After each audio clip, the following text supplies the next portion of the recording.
शिव जी की पूजा के समय हमारे सामने एक बहुत ही असमंजस वाला प्रश्न उत्पन्न हो जाता है।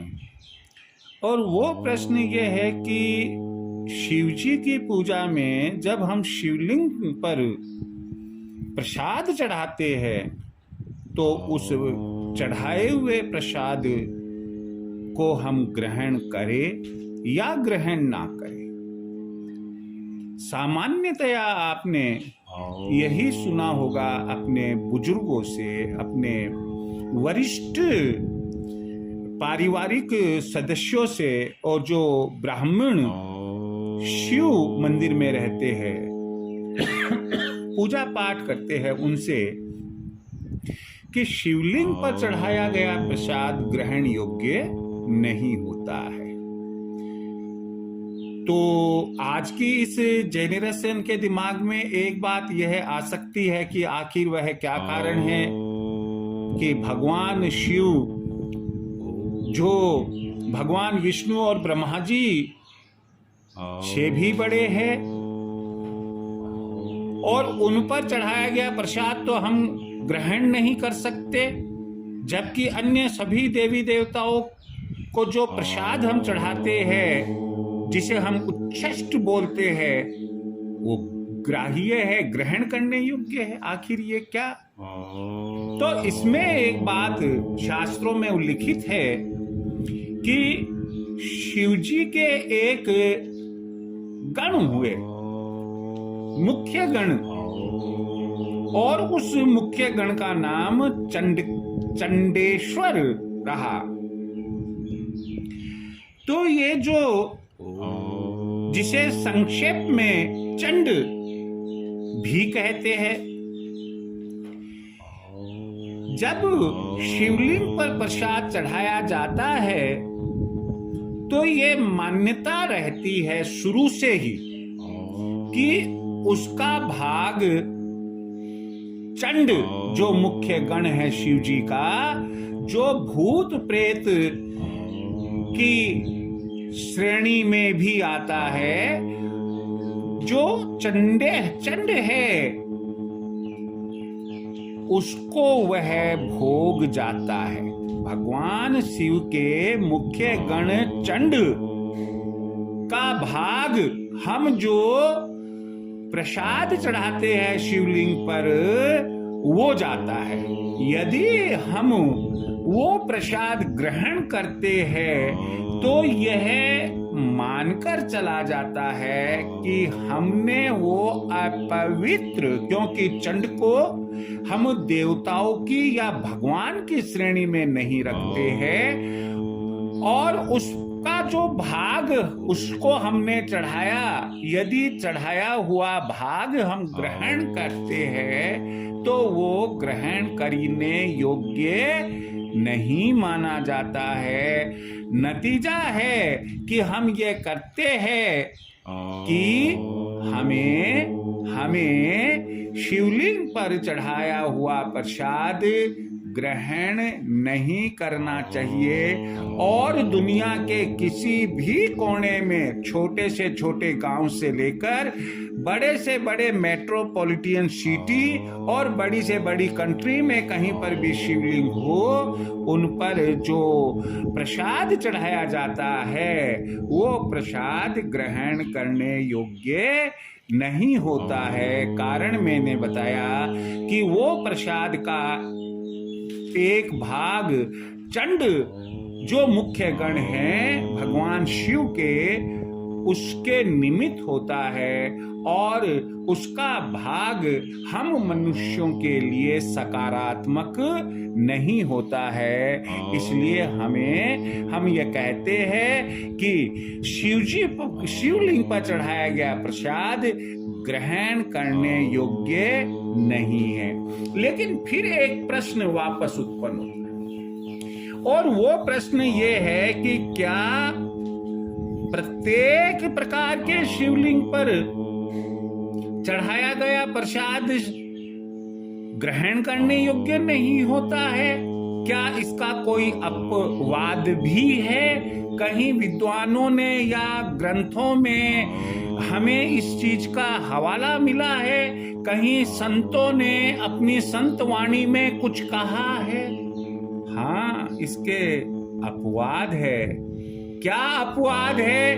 पहला अपवाद तो है कि यदि हम शिवलिंग की पूजा ना करके उनका साकार रूप, चाहे वह चित्र रूप में हो या मूर्ति रूप में हो, जिसे हम भगवान शंकर कहते हैं, यदि हमने साकार रूप की पूजा की है और प्रसाद चढ़ाया है, वह प्रसाद ग्रहण करने योग्य होता है। बात नंबर 2, यदि शिवलिंग किसी धातु का बना हुआ है, चांदी है, तांबा है, अष्ट धातु है, पंच धातु है, सोना है, किसी धातु का बना हुआ यदि शिवलिंग है और उस शिवलिंग पर प्रसाद चढ़ाया जाता है, वह प्रसाद भी ग्रहण करने योग्य है। हम शिव जी की पूजा के लिए हम शिवलिंग के पास जाकर जल चढ़ाते हैं, बील पत्र चढ़ाते हैं, प्रसाद शिवलिंग पर रखते हैं, लेकिन प्रसाद हमारी थाली में भी रखा हुआ है, पूजा की थाली में, या कोई डिब्बा हमने प्रसाद का मंगाया, उस डिब्बे में रखा हुआ है, हमने उसमें से शिवलिंग पर चढ़ाया, तो शिवलिंग पर चढ़ा प्रसाद ग्रहण करने योग्य नहीं है। आप जो थाली, पूजा की थाली में प्रसाद ले गए, आप किसी अलग बर्तन में प्रसाद ले गए, वो जो बचा हुआ, उनके समीप रखा हुआ जो प्रसाद है, वह ग्रहण करने योग्य है। अगली बात, 12 ज्योतिर्लिंग जितने भी है, जो 12 ज्योतिर्लिंग है, उन पर हम जो प्रसाद चढ़ाते हैं वह ग्रहण करने योग्य है। यदि किसी, नेक्स्ट बात बता रहा हूं, यदि किसी संत ने कोई शिवलिंग की स्थापना की है, तो ऐसे शिवलिंग पर चढ़ाया हुआ प्रसाद भी ग्रहण करने योग्य है। नर्मदेश्वर जो शिवलिंग होता है, कहते हैं उस पर जो प्रसाद चढ़ता है उसमें भी चंड का कोई भाग नहीं होता है, इसलिए वह भी ग्रहण करने योग्य होता है। अगली बात बता रहा हूं कि यदि आपने कोई शिवलिंग बनाया और वो उसमें आपने केसर और चंदन मिलाकर बनाया आपने, तो उस ऐसे शिवलिंग पर चढ़ाया हुआ प्रसाद भी ग्रहण करने योग्य होता है। अगला बिंदु है हमारा गंडकी नदी। गंडकी नदी से यदि कोई शिवलिंग प्राप्त हुआ तो उस शिवलिंग पर चढ़ाया हुआ प्रसाद भी ग्रहण करने योग्य है। अब जो बताने जा रहा हूं वो सर्वोत्तम महत्वपूर्ण बात है। क्या कि शिवलिंग के पास सालग्राम जी रखे हुए हैं और आप उस शिव परिवार में शिवलिंग के पास सालग्राम जी रखे हुए हैं, या शिवलिंग को छूते हुए शालिग्राम जी रखे हुए हैं, तब जो प्रसाद शिवलिंग पर चढ़ाया जाता है वह प्रसाद भी ग्रहण करने योग्य होता है। अब ध्यान रखो कि जो अन्य पत्थर से बनता है शिवलिंग, जैसे सफेद मार्बल से बनता है या काले मार्बल से बनता है, किसी भी अन्य पत्थर से बनता है, अन्य कोई भी प्रकार का जो शिवलिंग है उस पर चढ़ाया हुआ प्रसाद ग्रहण करने योग्य नहीं होता है। क्यों? क्योंकि उस प्रसाद का भोग किसको, उसका एक भाग किसको भोग लगा माना जाता है।